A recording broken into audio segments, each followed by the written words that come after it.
Assalamualaikum warahmatullahi wabarakatuh.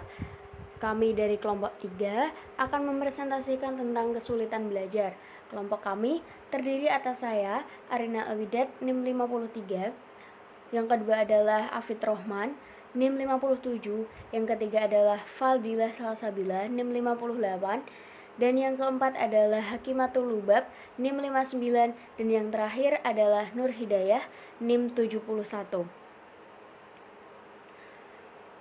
Kami akan menjelaskan definisi atau pengertian tentang kesulitan belajar, ciri-ciri kesulitan belajar, macam-macam kesulitan belajar, faktor kesulitan belajar, dan upaya bagaimana mengatasi kesulitan belajar. Yang pertama adalah definisi tentang kesulitan belajar. Menurut Daliono, di 1997.229, menurutnya, kesulitan belajar adalah suatu keadaan yang menyebabkan siswa tidak dapat belajar sebagaimana semestinya. Lalu menurut Sabri, kesulitan belajar yaitu kesukaran siswa dalam menerima atau menyerap pelajaran di sekolah.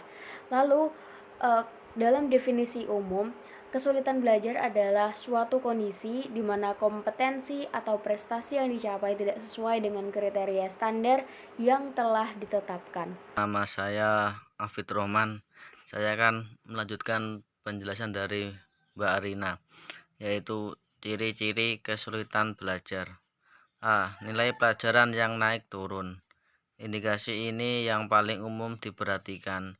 Jika anak mendapat nilai yang selalu naik turun, bahkan tidak bisa naik selalu, dapatlah dikatakan anak tersebut mengalami kesulitan belajar. Misalkan ada materi yang sulit atau bahkan menurut anak tersebut sangat sulit, maka nilainya bisa naik turun. B, yaitu mudah lupa. Indikasi tersebut juga dapatlah dikatakan sebagai kesulitan dalam belajar, karena dapat diperhatikan ada gangguan yang membuatnya kesulitan sehingga mudah lupa untuk menyerap materi maupun hal lain. C, yaitu sering melamun. Siswa sering melamun juga dapat diindikasikan bahwa dia menunjukkan dirinya tidak fokus, sehingga sulit untuk menangkap sebuah materi yang didapat dari guru. Di dalam kelas, biasanya guru menemukan sebagian siswa yaitu melamun, tidak fokus. Ini yang membuat menjadi kurang efektif dalam pembelajaran. D, yaitu tidak termotivasi untuk belajar. Dapat dikatakan jika siswa mengalami kesulitan karena ia memang tidak ada rasa kepercayaan untuk memotivasi dirinya, sehingga menimbulkan rasa di mana ia malas untuk menangkap sebuah persoalan sehingga sulit dalam belajar. E, yaitu mudah menyerah. Misal ada siswa yang mengerjakan soal sulit, dia belum mencoba sudah berkata sulit. Inilah yang membuat siswa menjadi mudah menyerah, masuk ciri-ciri kesulitan belajar. F, yaitu sulit duduk tenang untuk jangka waktu yang lama. G, banyak bicara. Biasanya di dalam kelas guru menemukan sebagian siswa yang banyak bicara. Pada saat guru sedang menerangkan materi, siswa malah berbicara sendiri dan banyak bicara. Ini merupakan ciri-ciri kesulitan belajar. H, yaitu gangguan ingatan. Selanjutnya yaitu sedangkan ciri-ciri yang lain kesulitan dalam belajar spesifik. A, anak mengalami kesulitan membaca. 1. Anak kesulitan dalam membedakan bentuk. Dalam ilmu matematika biasanya ditemukan ada bentuk persegi, persegi panjang, segitiga. Anak kesulitan membedakan misalkan bentuk persegi dengan persegi panjang. 2. Yaitu kemampuan memahami isi bacaan rendah. 3. Sering melakukan kesalahan dalam membaca. B. Anak mengalami kesulitan menulis. 1. Sering lamban sekali dalam menyalin tulisan. 2.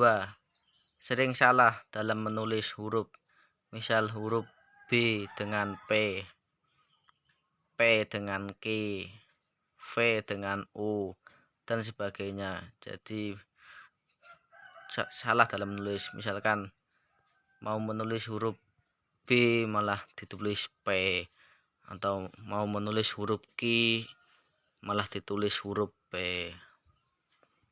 Sering salah dalam menulis. 3. Hasil tulisan tidak bisa terbaca dari perkembangan pendidikan.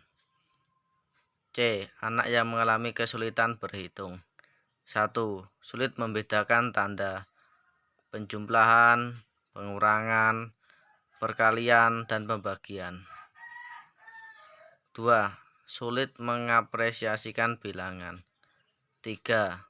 Sering salah membedakan angka seperti 9 dengan 6, 17 dengan 71, dan lain sebagainya. Membedakan angka 6 dengan 9. Ada lagi angka 56 dengan 65. Itulah merupakan ciri-ciri kesulitan belajar. Selanjutnya akan diterangkan oleh teman saya. Berikutnya yaitu macam-macam kesulitan belajar. Nah, kesulitan belajar siswa itu ditunjukkan oleh adanya hambatan-hambatan tertentu untuk mencapai hasil belajar. Hambatan itu bisa bersifat psikologis, sosiologis, maupun fisiologis. Nah, di antara kesulitan-kesulitan belajar itu, yang pertama ada learning disorder, yaitu keadaan di mana proses belajar seseorang terganggu dikarenakan adanya respon yang bertentangan. Hasil belajar yang dicapai lebih rendah daripada potensi yang dimiliki. Contohnya, siswa yang sudah terbiasa dengan olahraga keras seperti karate, tinju, atau silat, atau yang lain sejenisnya, itu mungkin akan mengalami kesulitan belajar dalam itu menari yang menuntut gerakan yang lemah gemulai. Kemudian yang kedua ada learning dysfunction, yaitu gejala di mana proses belajar yang dilakukan siswa tidak berfungsi dengan baik, meskipun siswa itu normal, tidak menunjukkan adanya gangguan-gangguan fisiologis maupun psikologis. Nah, contohnya itu siswa yang memiliki postur tubuh yang tinggi atletis, tinggi tegak, dan sangat cocok menjadi atlet bola voli. Namun, karena tidak pernah berlatih bola voli, jadinya si siswa ini tidak dapat menguasai permainan bola voli dengan baik. Meskipun itu tadi memiliki postur yang cocok untuk menjadi atlet bola voli. Yang ketiga, underachiever, yaitu mengacu kepada siswa yang sesungguhnya memiliki tingkat potensi intelektual yang tergolong di atas normal, tapi prestasi belajarnya itu tergolong rendah. Contohnya, siswa yang telah dites kecerdasannya dan menunjukkan tingkat kecerdasan yang tergolong sangat unggul, yaitu IQ-nya bisa sampai 130. Nah, tapi prestasi belajarnya itu malah biasa-biasa saja atau cenderung rendah. Yang keempat, slow learner, adalah siswa yang lambat dalam proses belajar. Jadinya si siswa ini membutuhkan waktu yang lebih lama dibandingkan sekelompok siswa lain yang itu taraf potensi intelektualnya sama. Dan yang terakhir atau yang kelima itu adalah learning disability, adalah kemampuan belajar yang mengacu pada gejala di mana siswa ini tidak mampu belajar atau menghindari belajar, sehingga hasil belajar si siswa ini di bawah potensi intelektualnya.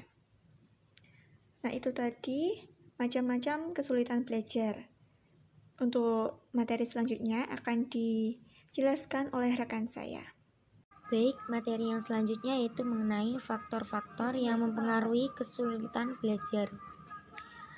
Banyak hal yang dapat menghambat dan mengganggu kemajuan belajar, bahkan sering juga terjadi suatu kegagalan.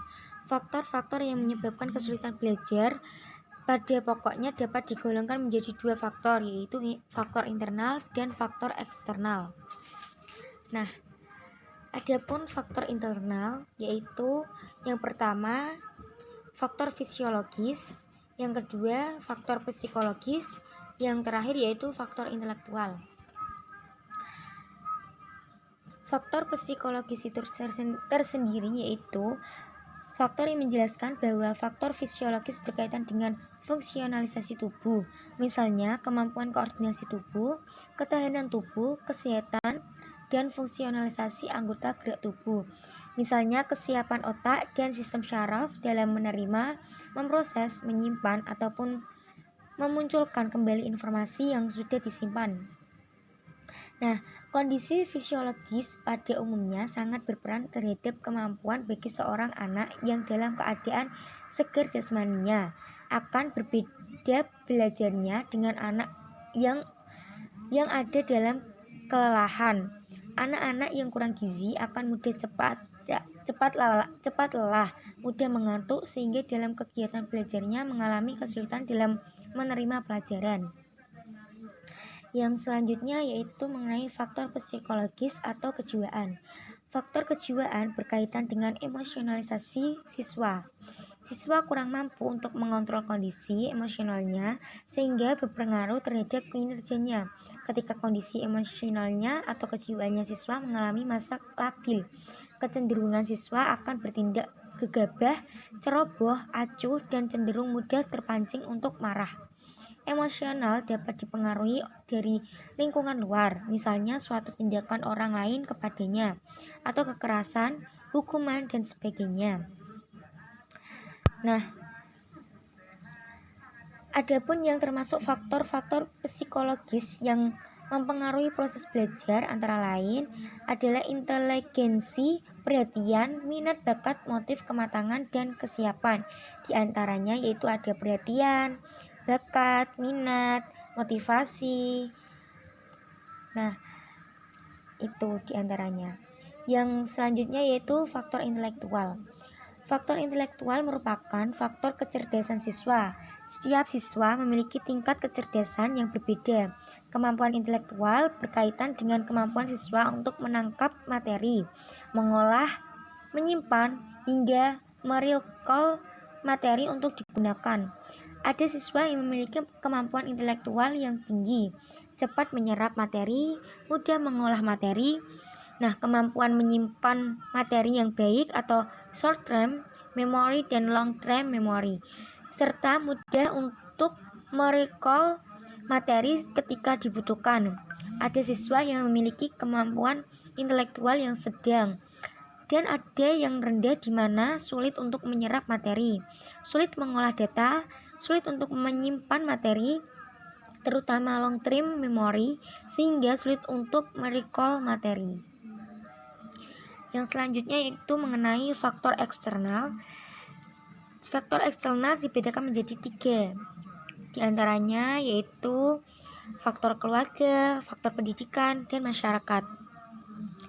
Faktor kesulitan belajar yang berasal dari keluarga yaitu meliputi cara orang tua mendidik, relasi antara anggota keluarga, suasana rumah, keadaan ekonomi keluarga, pengertian orang tua, dan latar belakang kebudayaan. Ada beberapa faktor yang menyebabkan kesulitan belajar yang berkait dengan sikap dan keadaan keluarga yang kurang mendukung siswa tersebut untuk belajar sepenuh hati. Sebagai contoh, orang tua yang sering menyatakan bahwa bahasa Inggris adalah bahasa setan atau karena sulit akan dapat menurunkan kemauan anaknya untuk belajar bahasa pergaulan internasional itu. Kalau ia tidak menguasai bahan tersebut, ia akan mengatakan, "Ah, bapak saya tidak bisa juga kok." Nah, untuk itu sebagai orang tua seharusnya selalu mendukung anak-anaknya untuk belajar dengan sepenuh hati. Selain itu, kita sebagai calon guru tidak seharusnya menyatakan sulitnya mata pelajaran tertentu di depan siswa. Seperti itu. Yang selanjutnya mengenai faktor pendidikan. Faktor ini meliputi metode pengajaran, kurikulum, relasi guru dengan siswa, relasi siswa dengan siswa, disiplin sekolah, alat pelajaran, waktu sekolah, standar pelajaran di atas ukuran, keadaan gedung, metode belajar, dan tugas rumah. Nah, faktor yang menjadi penyebab kesulitan belajar siswa berkaitan dengan belum mantapnya lembaga pendidikan secara umum. Guru yang selalu meremehkan siswa, guru yang tidak bisa memotivasi siswa untuk belajar lebih giat, guru yang membiarkan siswa melakukan hal-hal yang salah, guru yang tidak pernah memeriksa pekerjaan siswa, sekolah yang membiarkan para siswa bolos tanpa ada sanksi tertentu. Sebagai contoh dari faktor-faktor penyebab kesulitan dan pada akhirnya akan menyebabkan ketidakberhasilan siswa tersebut. Yang terakhir yaitu mengenai faktor masyarakat. Nah, faktor ini meliputi kegiatan siswa dalam masyarakat, yaitu media massa, teman bergaul, dan bentuk kehidupan masyarakat. Misalnya tetangga yang mengatakan sekolah tidak penting karena banyak sarjana yang menganggur, masyarakat yang selalu minum minuman keras dan melawan hukum dapat merupakan contoh dari beberapa faktor masyarakat yang menjadi penyebab kesulitan belajar siswa. Intinya, lingkungan di sekitar siswa harus dapat membantu mereka untuk belajar semaksimal mungkin selama mereka belajar di sekolah. Dengan cara seperti ini, lingkungan dan sekolah akan membantu para siswa.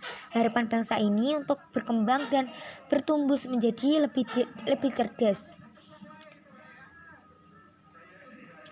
Siswa dengan kemampuan cukup seharusnya dapat dikembangkan menjadi siswa berkemampuan baik. Yang berkemampuan kurang dapat dikembangkan menjadi kemampuan yang cukup. Sekali lagi, orang tua, guru, dan masyarakat secara sengaja atau tidak sengaja dapat menyebabkan kesulitan bagi siswa. Karenanya peran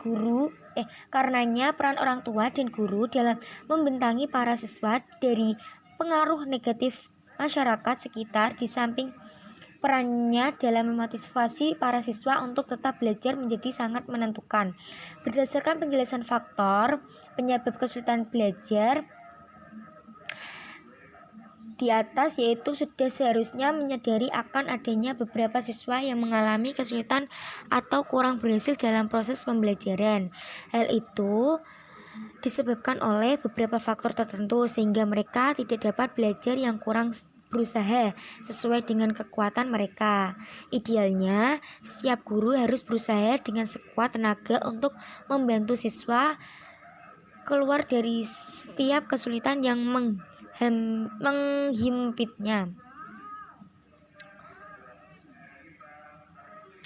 Nah, sekian dari saya. Materi selanjutnya akan dijelaskan oleh Mbak Nur Hidayah. Kepadanya saya persilahkan.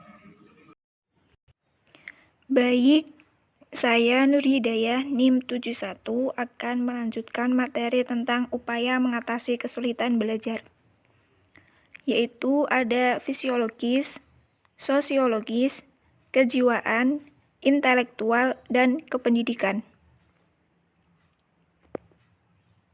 Fisiologis. Seorang guru hendaknya memperhatikan hal-hal yang berkaitan dengan kesulitan siswa ini. Seorang siswa dengan pendengaran ataupun penglihatan yang kurang baik sebaiknya menempati tempat di bagian depan. Orang tua seharusnya senantiasa memotivasi anaknya. Sosial.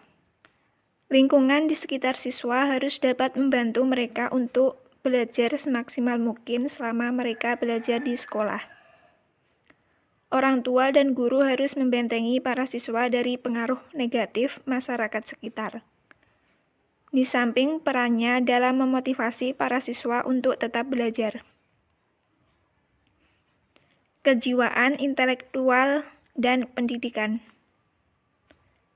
Seorang guru harus membantu siswanya sehingga mereka dapat mempelajari setiap materi dengan baik.